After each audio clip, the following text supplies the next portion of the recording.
Itinuturing ngayon ng Administrasyong Marcos Jr. na urgent ang mungkahing importation ban o pagpapatigil sa pag-aangkat ng bigas at pagtaas sa taripa nito. Ito'y dahil na rin malaki na ang ibinaba ng presyo ng bigas sa pandaigdigang merkado. Pero ayon sa Philippine Statistics Authority o PSA, tiyak na makaapekto sa retail price ang naging rekomendasyong ito ng Department of Agriculture. Sa ngayon kasi naitala ang rice inflation noong July 2025 sa negative 15.9% na pinakamababa simula noong January 1995. Of course, pag may i-increase yung tariff, ang implication niya is that there will be an increase in the retail price.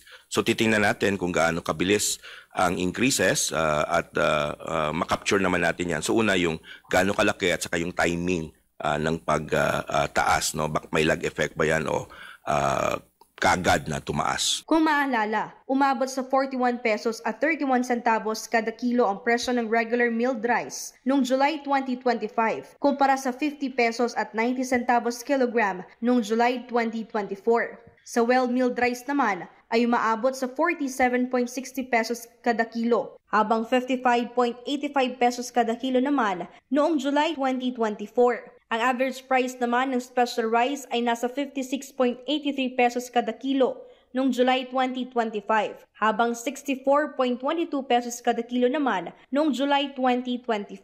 Sabi ng PSA, asahan muna sa buwan na ito ay patuloy ang pagbagal ng inflation ng bigas. Ngunit sa susunod ay unti-unti nang mararamdaman ang pagbilis ng inflation. We are tracking it and as I mentioned, by August, siguro may negative pa rin tayo, pero dahil mababa na yung base effect niya sa 2024, may in-expect tayo na adjustment dito sa inflation rate for rice.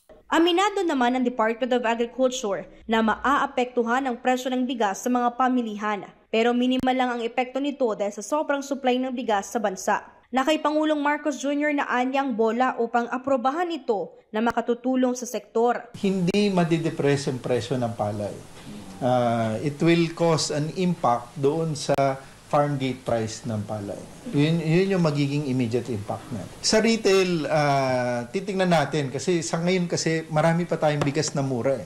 Mami-minimize mo yung epekto kung meron mang pagtaas. Sabi ng tagapagsalita ng DA, na target na ipatupad ang importation ban ngayong taon kasabay ng peak harvest ng palay. Ngunit kailangan din anyang balansehin dahil sa oras na patuloy ang pagbaba sa presyo ng bigas ay maaring magdulot ito ng pagbagsak sa presyo ng palay. Kaya yung proposal ni Sec Kiko na hopefully mag-start ng September 1 ang ban can last to say 45 to 60 days. But of course, depende sa mapapagkasunduan. Batay sa monitoring ng Department of Agriculture, may ilang magsasaka pa rin sa mga probinsya ang binibili ang kanilang palay sa halagang 8 pesos hanggang 21 pesos kada kilo.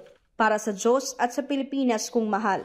Ito si Sheena Torno, SMNI News.